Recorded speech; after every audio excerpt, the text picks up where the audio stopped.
This is 7 National News, and in our top story, the UAE Vice President, Prime Minister and ruler of Dubai, His Highness Sheikh Mohammed bin Rashid Al Maktoum, has inspected Nakhil's developmental projects scheduled to be implemented over the next 3 years at a cost of 14 billion dirhams. His Highness was accompanied by the Deputy Ruler of Dubai, His Highness Sheikh Maktoum bin Mohammed bin Rashid Al Maktoum, Chairman of Dubai Civil Aviation Authority and Chairman of the Emirates Group, His Highness Sheikh Ahmed bin Saeed Al Maktoum, along with other officials. The Chairman of the Board of Directors of Nakhil, Ali Rashid Luther, briefed the ruler of Dubai about Nakhil's huge projects across the Emirate, including the Deir Boulevard project, to be built on an area of more than 9 million square feet. Deir Mall, which is to accommodate 3,000 shops and will be surrounded by residential towers, offices and residential complexes and facilities, with the mall also to feature a glass dome that will be half a kilometre long.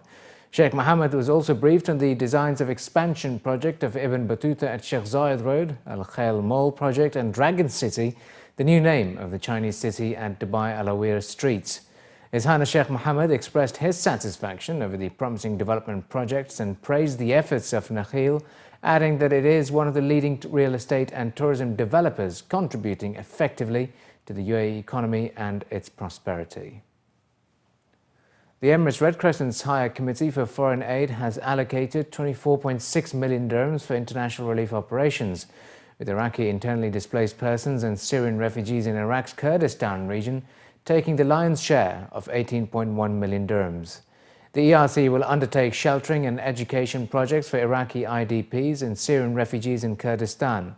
To leverage its response to the humanitarian situation in Iraq, the ERC is set to scale up its operations there to ease the suffering and improve living conditions.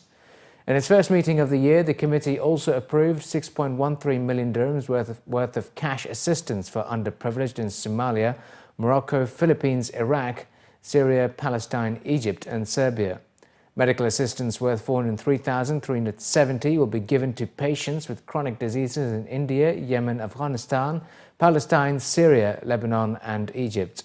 Meanwhile, relief and humanitarian programs to the tune of 5.17 million dirhams will be carried out in Palestine, which receives special attention of the ERC due to the desperate need there for essential services.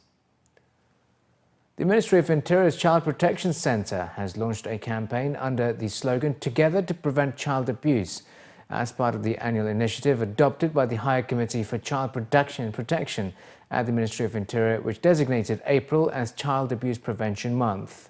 Major General Dr. Nasser Lakrabani Al-Nuaimi, Secretary General of the Office of His Highness, Deputy Prime Minister and Minister of Interior, and Chairman of the Higher Committee for Child Protection, was quoted in Emirates news agency WAM as stating that the campaign reflects the vision of the higher leadership to make the UAE a better and safer place for children and families, as well as to provide every child with a safe environment.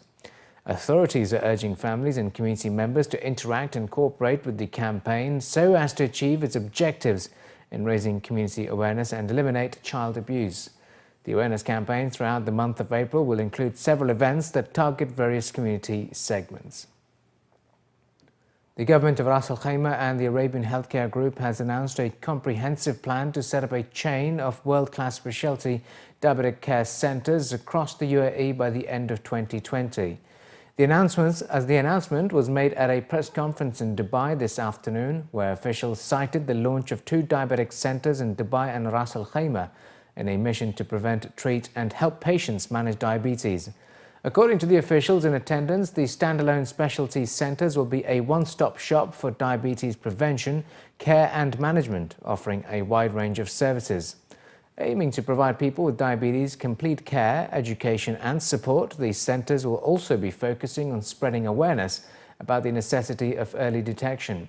According to estimates, half of the people with diabetes in the UAE may still be undetected, and another 15 to 20% are pre-diabetic.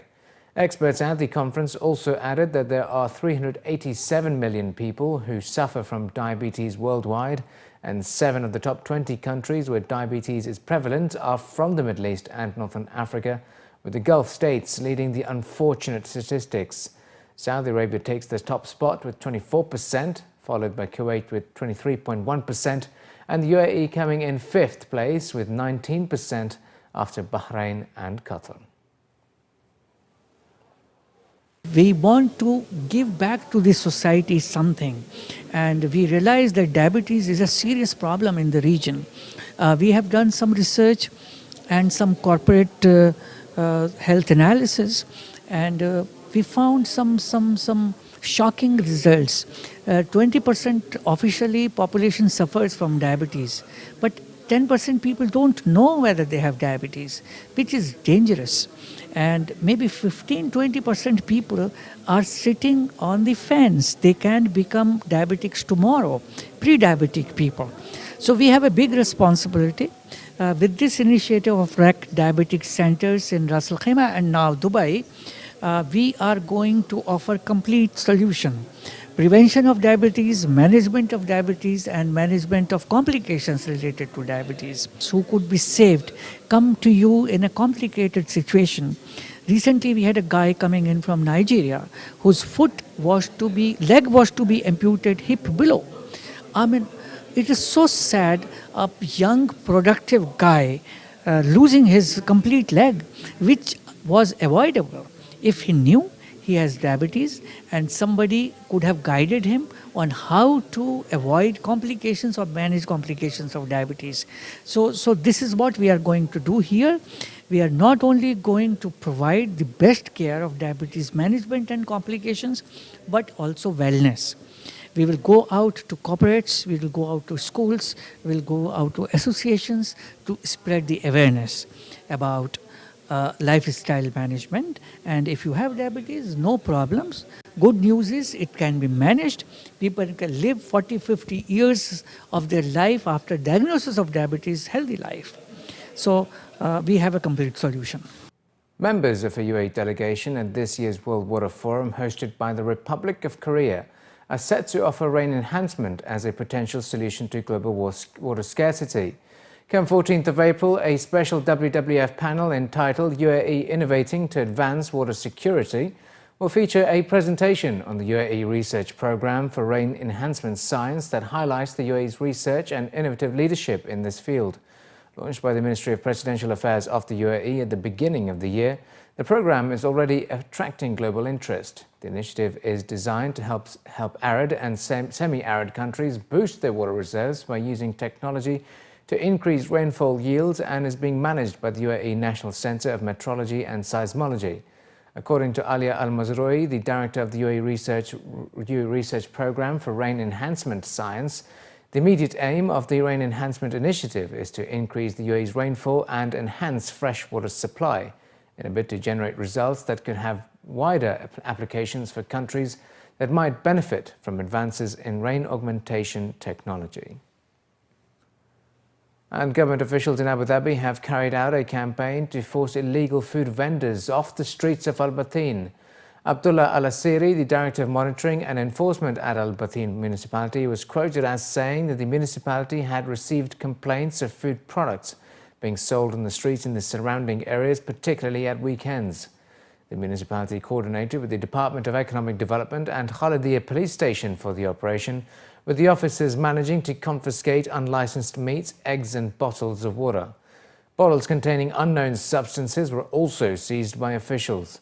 The confiscated materials were destroyed by Tadwir, Abu Dhabi's waste management centre. Al Bathin municipality called on residents to comply with all applicable rules and regulations related to the sale of food. They added that to protect community health, anyone working with food and related industries must be licensed. Previous operations by municipal officers have targeted vendors selling pirated and indecent DVDs, as well as illegal street car washers. And finally, in the bulletin, the 11th edition and the last polo event of the season, Beach Polo Cup Dubai 2015, is all set to kick off at the weekend on the 10th and 11th of April, featuring 4 teams, including Emirati and international players, sport enthusiasts and the residents of the UAE. Making the announcement earlier today at a press conference in Dubai, the founder and organizer of Beach Polo Cup Dubai and managing and creative director of Mamemo Productions, Sam Katila, said that Dubai has the much-needed governmental support, latest infrastructure, technical skills, know-how and the willpower to host such an extraordinary global sporting event that has gone global from Dubai. Sam said this is the second year that Beach Polo Cup Dubai is being held at Skydive Dubai, and having launched the Beach Polo Cup in 2004 in Dubai, today the game has risen as a prominent sport in almost 33 countries. On this occasion, the Director of Sports Events of Dubai Sports Council, Nasser Aman Al-Rahma, said that the Emirate hosts around 400 international events annually, including 90 sporting competitions, and the city is considered a global player in beach polo competitions around the world. Talking about the format of the tournament, event organisers said that each team will have 3 players, providing a mix of UAE and international players participating from Argentina, Switzerland and United Kingdom. 4 sponsors and their teams participating in this year's tournament include returning and defending champions Team VistaJet and Bombardier, Team Cadillac, Team Lint and Team Autism Rocks. The whole polo world, and now for sure our beach polo with this tournament, is a huge attraction for high net worth individuals to come. The beach polo is 11th year edition, which we are very proud of, because we started 2004 here in Dubai, and it started worldwide 2005 as an official tournament as it is. Now in 11th year, look, we have over 300 people from Central Europe, some even from Africa, from America, coming over here, paying their ticket, paying the hotel, staying in the suite, spending money on dinners, and and all of that. They're staying in almost 5 nights.